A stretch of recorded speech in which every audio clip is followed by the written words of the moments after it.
suspicion pa lang to. Hindi pa to confirm. Yeah. But treat those sacks as evidence. Potential evidence.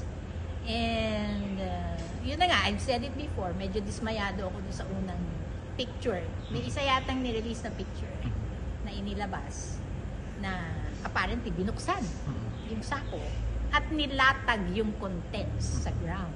They're not supposed to do that. Actually, if what they wanted was to check what's inside, sinilip, maybe naka-gloves ka, hawakan mo and whatever, if you really have to. Pero ang best is, kung nagdi-disintegrate na yung sako, okay, fine. Ilagay mo sa another bag.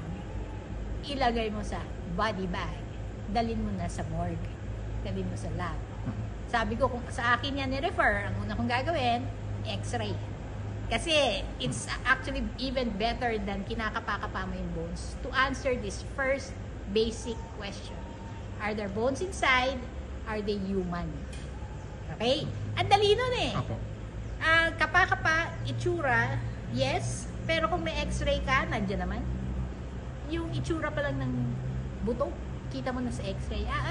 Ano lang yan, hayop lang yan. Then, you have no case. Pero kung human yan, you have to investigate.